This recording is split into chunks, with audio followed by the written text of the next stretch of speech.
안녕하세요. 무엇이든 읽어드리는 북면 아저씨입니다. 오늘은 서기타 다가시 심리상담가의 걱정에게 먹이를 주지 마라를 요약해서 읽어드리겠습니다. 출판사는 한밤의 책입니다. 걱정에도 공식이 있다. 학교에서도 못 배우는 걱정 해결법. 우리가 고민에 대해 나름대로 대처한 이유는 걱정이나 고민을 다루는 법에 대해 제대로 배운 적이 없기 때문입니다. 가장 기본적인 요령은 바로 공식을 통해 고민을 정리해 보는 것입니다. 고민은 의식과 무의식이 서로 충돌해 발생하는 갈등입니다. 즉 고민이란 드러난 욕구와 숨겨진 욕구 사이의 충돌입니다. 고민을 잘 들여다보면 의식과 무의식이 서로 다른 방향을 가리키고 있음을 알 수 있습니다. 원래 무의식에서 일어난 일은 스스로 알아채기 어려우니까요. 의식이 수면 위를 유영하는 우리 때라면 무의식은 호수 바닥을 기어다니는 가자라고나 할까요? 우리가 스스로 의식할 수 있는 건 그중 일부에 불과하고 당신도 모르는 사이에 당신의 마음속에는 한바탕 전쟁이 벌어지고 있었을지도 모릅니다. 이렇게 고민의 실체와 맞이하고 그 정체를 파악하는 것만으로도 마음은 제법 편안해집니다. 심각하고 복잡하게 느껴지는 고민이라도 의외로 간단한 문제였다는 사실에 놀랄 것입니다. 대책 없는 걱정은 오히려 독이다. 사실 미래에서 다루는 고민과 걱정에 관한 내용은 대부분 긍정적으로 생각하고 행동하라, 사소한 일에 너무 끙끙 앓지 마라 등의 원론적 행동 원칙만을 강조하고 있습니다. 그걸 누가 모르겠습니까? 모든 사람이 아는 해결책은 아무것도 해결해 주지 않는 법입니다. 이 책에서는 원론적인 행동 원칙만을 강조하지 않고 모든 욕구를 긍정하려고만 하지 않으면 누구나 따라할 수 있는 방법을 다룹니다. 잡생각에 먹이를 주지 마라. 통제할 수 없는 문제는 내버려둬라. 로마 황제 마르쿠스 아우렐리우스는 내가 통제할 수 있는 것에 집중하고 통제할 수 없는 것은 미련을 두지 말아야 한다고 했습니다. 그러나 사람들은 자기 힘으로 어쩔 수 없는 문제를 끌어안고 고민하는 경우가 많습니다. 그것도 생각보다 자주요. 취업이 안 돼서 고민이다라는 문제도 채용 여부를 결정하는 것은 당신이 지원한 회사의 인사 담당자이지 당신이 머리를 싸매고 속을 썩인다고 해서 인사 담당자의 결정을 바꿀 수 있는 것은 아닙니다. 우리가 고민할 것은 자신이 통제할 수 있는 것뿐입니다. 달리 말하면 결과 자체를 걱정하는 대신 좋은 결과를 내는 방법을 고민하는 것입니다. 결과는 통제하는 것이 아니라 유도하는 것입니다. 만약 고민의 뿌리가 황제조차도 해결하지 못한 고민이라면 내가 뭐라고 이런 것까지 고민을 하고 있나 하고 웃어넘깁니다. 그러면 마음이 한결 가벼워집니다. 대부분의 문제는 사소합니다. 직장에서 상사의 꾸중 한마디에 성급한 결정을 내린 오류를 범하는 경우도 있습니다. 상대방의 부정적인 반응을 제멋대로 확대해서 가기 시작하자 망상은 걷잡을 수 없이 커지기 시작합니다. 지적받은 것이 나의 일부일 뿐이라는 사실을 머리로는 잘 알고 있지만 막상 누군가 나에게 화를 내는 순간 그런 생각이 잘 떠오르지 않습니다. 그럴 때는 지적받은 문제의 크기가 실은 아주 작다는 사실을 머릿속에 구체적인 이미지로 그려보는 것이 좋습니다. 우리 모두에게는 수많은 장단점이 있습니다. 그래서 잘하는 일도 있고 못하는 일도 있죠. 잘 못하는 일은 그저 문제 중 하나일 뿐입니다. 당신의 문제도 당신보다 결코 클 수가 없습니다. 이렇게 생각하면 마음이 조금 가벼워질 것입니다. 자책으로는 아무것도 바뀌지 않는다. 사람들은 하려고 하는 일이 잘 안되면 자기 자신에게 큰 실망을 느낍니다. 그러다 보면 왜 이 모양일까 하고 큰 실망을 하게 됩니다. 그러다가 자기 혐오에 빠집니다. 자기 혐오 그 자체가 나쁜 것은 아닙니다. 자기 혐오는 자기 자신을 돌아보고 변화시킬 수 있는 원동력이 되기도 합니다. 자기 혐오가 반성과 변화로 이어지는 대신 악순환의 반복으로 이어지는 이유는 실은 이를 통해 자신을 용서하고 있기 때문입니다. 자기 혐오와 자기 연민은 언제나 붙어다니는 한 쌍입니다. 마음은 우리가 미처 깨닫지 못한 순간에도 언제나 균형을 맞추기 위해 노력하고 있기 때문입니다. 자기 자신을 부정만 한 만큼 자기 자신을 긍정해야 균형이 맞으니까요. 노력이 만병통치약이 아닙니다. 제가 하고 싶은 말은 노력의 크기와 결과의 행복도가 언제나 비례하는 것은 아니라는 것입니다. 노력을 하는 만큼 행복해지는 일도 있지만 노력과 무관하게 찾아오는 행복도 있습니다. 이 두 가지를 구분하지 않은 채 노력하는 행위에만 열을 올리면 마음의 에너지는 금방 고갈되고 맙니다. 노력은 그저 수단일 뿐입니다. 그것은 바로 노력이란 목적을 이루기 위한 수단에 불과하다는 사실입니다. 어린 나이에 죽음을 맞이한 사람이나 우연히 자인재를 겪게 된 사람이 있는 것처럼 노력한 만큼 결과를 보지 못하는 사람도 있는 게 당연합니다. 노력이 행복과 아무런 관계가 없다고 할 수는 없으나 행복을 좌우하는 결정적인 요인은 아니라는 점입니다. 자신만의 기준이나 목표가 없이 행해지는 노력은 결코 좋은 일이 아닙니다. 여러분도 자신의 노력이 무엇을 향하는지 다시 한번 점검해 보시길 바랍니다. 이를 생각하지 않고 노력하는 나에게 심취하는 것은 새총이 겨누고 있는 곳을 바라보지도 않은 채 고무줄이 얼마나 팽팽하게 당겨졌는지만 신경 쓰는 것과 같습니다. 당신의 감정은 틀리지 않았다. 자신이 느끼는 감정이나 마음이 모두 자연스러운 반응입니다. 감정의 발생이야말로 통제할 수 없는 대표적인 사례입니다. 날씨가 늦게 느껴지면 더위를 부정할 게 아니라 에어컨을 켜면 됩니다. 다시 말해 감정 자체를 부정하려 하지 말고 그럼 이제부터 어떻게 할 것인가를 생각해 보는 것입니다. 사람의 내면은 원래 여러 감정이 복합적으로 얽혀 있을 때 더 자연스럽습니다. 모든 상황에 일반적으로 반응하는 사람은 없습니다. 저마다 조금씩 모순을 가지고 있죠. 이러한 모순을 없애려고만 하면 안 됩니다. 그런 대신 이 안에 있는 모순을 그대로 받아들이고 잘 다스려서 스스로 납득할 수 있는 방향으로 풀어나가면 되는 것입니다. 그러니 자신의 감정을 자책하지 않길 바랍니다. 그런 마음도 나이도 또 다른 마음도 나입니다. 나는 다양한 마음들이 모인 전체입니다. 갈등에 먹이를 주지 마라. 사람은 정답만으로 움직이지 않는다. 공감이 사람을 움직입니다. 고민하고 있는 문제의 정답을 몰라서 고민하는 경우는 의외로 적습니다. 사실 사람들은 의외로 자기 고민의 정답을 이미 알고 있습니다. 다만 정답을 행하는 데 필요한 마음의 양식이 부족할 뿐입니다. 사람들이 타인에게 고민을 털어놓는 이유는 바로 그런 에너지를 얻기 위한 것입니다. 언제나 균형을 잡으려는 마음을 공략하기 위해서는 반대쪽을 자극해야 합니다. 다시 말해 사람을 정답적으로 움직이기 위해서는 정답 반대쪽을 자극해 줄 필요가 있습니다. 공감은 그런 공략법의 대표적인 예입니다. 공감은 고민이 있을 때뿐만 아니라 가벼운 잡담을 나눌 때도 중요합니다. 오히려 어설프게 아는 척하는 것보다 공감이 훨씬 나은 경우도 많습니다. 어설프게 주어들은 제식으로 무리하게 대화를 이끌어가려 하다가 이상한 사람 취급을 받을 겁니다. 잘 알지도 못하면서 아는 척만 한다는 핀잔을 들어주셨습니다. 이처럼 내가 잘 모르는 분야, 내가 익숙하지는 분야의 대화라면 오히려 공감이야말로 가장 좋은 선택이 될 수 있습니다. 자기도 모르게 떠난 사람들이 많습니다. 과도하게 겸손한 것은 좋지 않습니다. 자신을 필요 이상으로 낮추고 자책하는 모습을 보여줌으로써 상대방에게 자신을 옹호해달라는 신호를 보내는 것입니다. 무의식적으로 균형을 맞추고자 하는 사람들의 마음을 이용해 자신이 기대하는 내용을 말하게 만드는 것이죠. 결국 이런 사람들은 점점 인간관계가 빈약해지고 앙상해집니다. 이유 없이 사람들이 떠나가는 게 걱정이라면 자신이 명령형 없는 명령문을 사용하는 게 아닌지 한번 돌이켜보는 것이 좋습니다. 예를 들어 사소한 실수만으로도 죄송합니다라고 과도하게 사과하는 사람들이 종종 있습니다. 언뜻 보면 깊이 반성한 것처럼 보이지만 이는 어쩌면 이렇게까지 사과하고 있으니 더 이상 혼내지 말아달라는 신호일지도 모릅니다. 결국 과도한 사과는 자신이 약하다는 것을 어필하면서 상대방을 조종하는 것입니다. 문제와 거리를 두면 답이 보인다. 한 발짝 떨어지면 시야가 넓어진다. 사람은 비빌 연등이 생기면 전보다 여유를 갖게 됩니다. 일만 하는 사람에게는 회사가 전부에 의해 회사에서 문제가 생기면 갈 곳이 없어집니다. 막다른 길에 이런 것이나 다름없죠.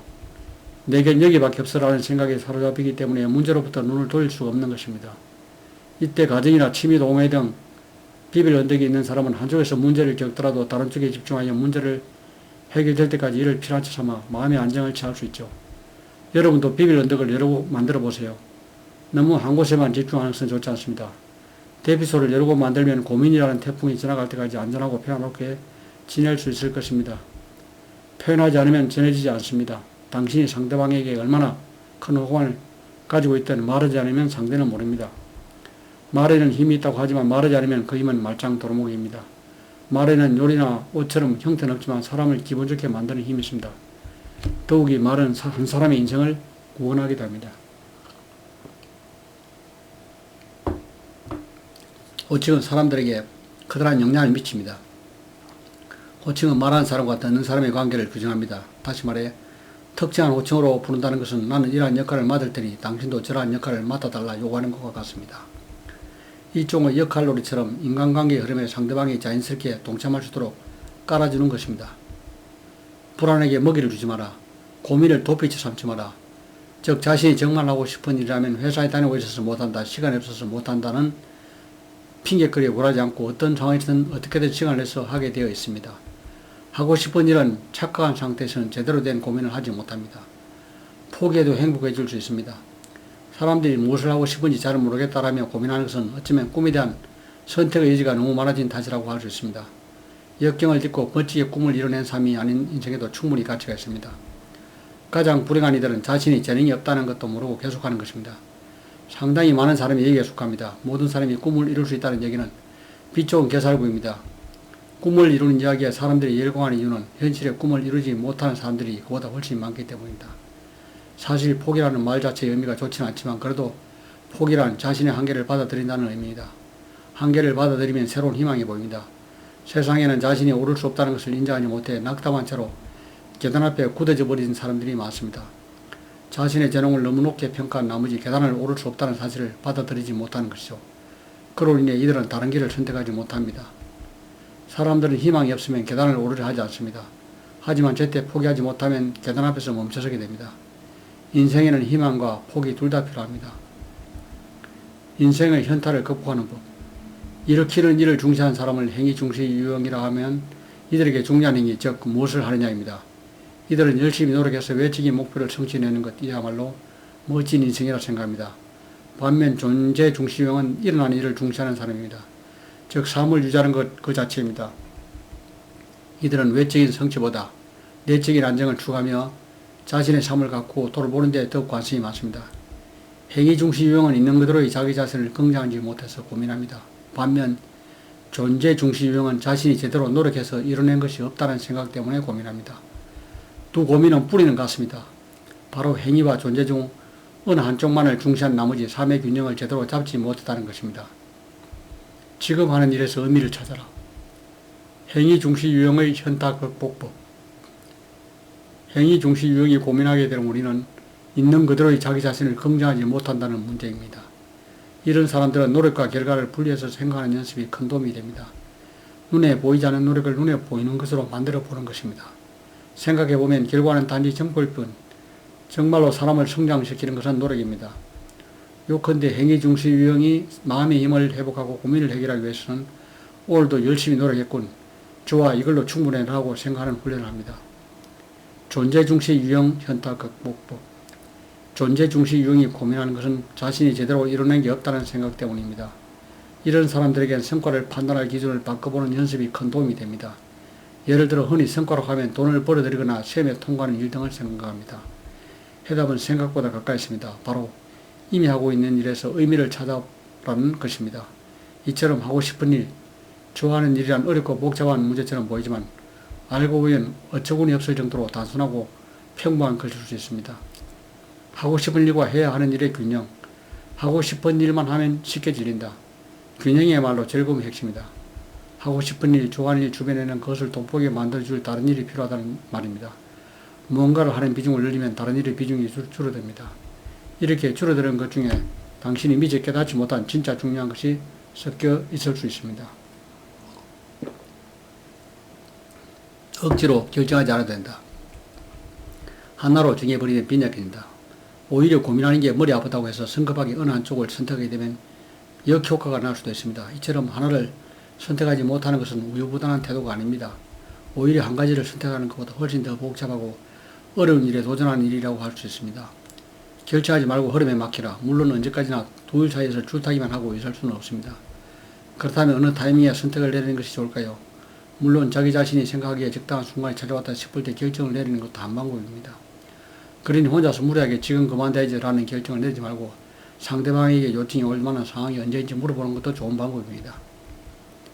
자괴감에게 먹이를 주지 마라. 불완전하기에 사랑스러운 것이다. 인간은 약간의 흠으로 완성된다. 부족함이 꼭 비웃음거리나 흉이 되는 것만 아닙니다. 오히려 인간미 넘치는 매력 포인트가 될 수도 있습니다. 그러니 자신의 결함에 너무 신경을 쓰지 않으시길 바랍니다.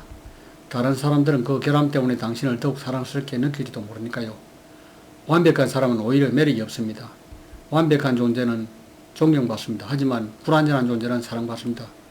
우린 자신이 가지지 못한 것을 갈구하면서도 정작 우리 자신처럼 부족한 존재를 사랑하게 됩니다.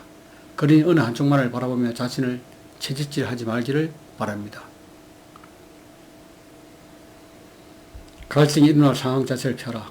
요점은 갈등이 일어날 상황을 만들지 않는 것입니다. 이는 마치 곰 출몰 지역에 들어가지 않는 것과 마찬가지입니다. 영리하게 노력하는 방법. 시도하는 노력의 미학은 이게 맞는가라는 알쏭달쏭한 순간을 충분히 경험해 보는 것입니다. 이 알쏭달쏭한 순간 속에서 즐거움의 실마리를 조금이나마 발견했다면 그 다음 단계로 나아가면 됩니다. 시도하는 노력을 통해 즐거움을 깨달았다면 이제 그 다음 단계인 지속하는 노력으로 넘어가 봅시다. 여기서 조금씩 바꿔나가는 노력이 중요합니다. 이 단계에서는 자기 자신에 대한 통제감을 느끼는 것이 중요합니다. 목표를 점점 키워나가며 그에 알맞게 노력의 양과 질을 조금씩 키워나가는 것입니다. 자신감의 근거는 내가 만드는 것이다. 근거 없는 자신감은 없다. 아무런 대책도 없이 자신을 믿으라고만 말하는 건 무책임합니다. 신앙의 영역이 아니고서야 누군가를 믿기 위해서는 근거가 필요합니다. 아무런 근거도 없이 처음 보는 사람을 다짜고짜 믿을 수 없는 것처럼 자기 자신을 믿는 데에는 어느 정도의 근거가 필요합니다. 칭찬을 받아들이는 것도 능력이다. 겸손과 자기 비하는 다릅니다. 칭찬을 수용하는 것도 능력입니다. 편견에게 먹이를 주지 마라. 우리는 늘 보고 싶은 것만 봅니다. 사고를 프레임에 가두지 말아야 합니다. 제가 놀이기구를 타며 즐거워했을 때 짜증나는 사람들이 보이지 않고 일부러 짜증나는 사람들을 찾아보았을 땐 즐거운 사람들이 보이지 않았죠. 제 신경이 다른 쪽에 쏠려 있으니까요. 부정적인 생각 자체가 나쁘다는 것은 아닙니다. 때에 따라서 부정적인 생각이 유용할 때도 있죠. 하지만 부정적인 생각이 우리의 고민을 증폭시킨다는 것만은 확실합니다. 그러니 만약 고민 때문에 마음이 흔들리고 불안하다면 잠시 현실의 긍정적인 면을 향해 눈을 돌려보는 것은 어떤가요? 나쁜 버릇도 장점이 될 수 있습니다. 단점을 없애려고만 하지 말고 적절한 상황에 풀어놓으라는 것입니다. 어떤 성격이 문제가 된다면 그것은 대부분 성격 그 자체의 문제라기보다는 성격과 상황이 맞지 않아서 생기는 문제가 많습니다. 즉 그러면 안 되는 상황에서 그러니까 문제인 것입니다. 그렇다면 그래도 되는 상황을 찾아가면 됩니다. 이렇게 자신의 성격을 잘 파악하고 상황을 적절히 선택하기만 한다면 단점이라고 생각했던 성격이나 버릇도 출중한 능력이 될 수 있습니다. 어찌 보면 성격이나 버릇은 일종의 숙달된 능력이라고 할 수 있습니다. 나이를 먹고 성인이 되어 이런 능력을 개발하기란 사실 쉬운 일이 아닙니다. 그런 점에서 우리는 자기 버릇의 전문가라고 할 수 있을 것입니다. 다른 사람보다 특출한 전문 영역 하나는 가지고 있으니까요. 당연히 해야 하는 일은 없습니다. 나를 괴롭히는 당연히를 찾아라. 지금 당신을 불편하고 힘들게 하는 일이 있지 않나요? 과연 그 일이 정말 당신을 행복하게 만들어 줄 일인가요? 이런 질문을 꼭 던져보길 바랍니다.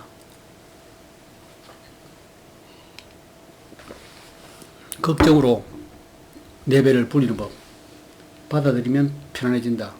고민은 해결하지 않으면 사라지지 않는다. 마음의 병을 고치기 위해서라도 자신에게 마음의 병이 있다는 사실을 자각하고 인정해야 합니다. 인정하지 않고 숨기만 하면 제 아무리 뛰어난 전문가라 하더라도 도울 수 없습니다. 물론 자신이 마음의 병을 앓고 있다는 사실을 인정하기가 쉽지 않습니다. 어디부터가 병이고 병이 아닌지 파악하기가 매우 까다롭죠. 걱정은 마음의 감기입니다. 당신은 고민이 없는 게 아니라 참고 있는 것이다. 즉 고민이 가볍다 보면 오히려 고민에게 오랫동안 괴롭힘을 당하는 아이러니한 상황이 발생합니다. 문제를 인식하는 게 중요합니다. 어떤 문제는 그것을 인식하는 순간 해결되기도 하니까요. 인식하지 못한 문제는 해결할 수가 없습니다. 누구지도 모르는 상대는 이길 수 없는 것처럼요. 못난 나도 깨어나져야 합니다. 고민을 적으로 돌리지 마라. 자신의 문제점을 인정하는 것부터 시작하자. 고민은 자기 자신의 어떤 부분을 무시하거나 싫어하는 것에서 시작합니다. 그렇다면 우리는 어떻게 해야 할까요? 바로 그 문제 또한 나의 일부를 인정해야 합니다. 고민이 자라서 끝으로 드러난 이유는 당신에게 자신의 존재를 어필하기 위해서입니다. 혹시 그것을 인정하고 싶지 않은 자신의 문제점이라도 존재를 인정해주면 상황은 잠잠해집니다. 그러면 이는 성장으로 연결될 수 있습니다. 자신의 문제점을 숨기고 고치려 하는 것이 아니 반드시 나쁜 것만은 아니라는 점입니다. 그런 방식으로 고민을 극복하고 성장해 나갈 수 있다면 전혀 문제가 되지 않습니다. 다시 말해 고민을 잘 다루지 못하는 사람은 무리하게 긍정적인 생각을 하기보다 자신의 부정적인 부분을 받아들이는 것이 문제입니다. 고민하는 자에게 꿈이 있다. 고민 때문에 머리가 아프다는 것은 당신에게 충분한 가능성과 에너지가 있다는 의미입니다. 다음은 당신이 그 에너지를 조금 다른 방향으로 향하도록 하면 됩니다. 고민은 당신의 꿈을 보여주는 나침반입니다. 당신의 걱정을 키우고 있는 범인은 바로 당신입니다. 걱정은 우리 마음의 그림자입니다. 빛이 강해질수록 그림자도 짙듯이 애써 없애고 쫓아내려 할수록 걱정은 더더욱 강하고 육중해집니다. 아무리 돈이 많고 능력이 뛰어난 사람도 마음속에서 걱정을 완전히 몰아낼 수는 없습니다. 걱정이 생기는 걸 막을 방법이 없습니다. 걱정이 생겼다는 사실을 인정하고 그것에 휘둘리지 않은 노하우가 필요합니다. 우리를 괴롭히는 상당수 고민은 쓸데없는 걱정이라는 사실입니다. 이것으로 책을 요약해 드렸습니다. 감사합니다.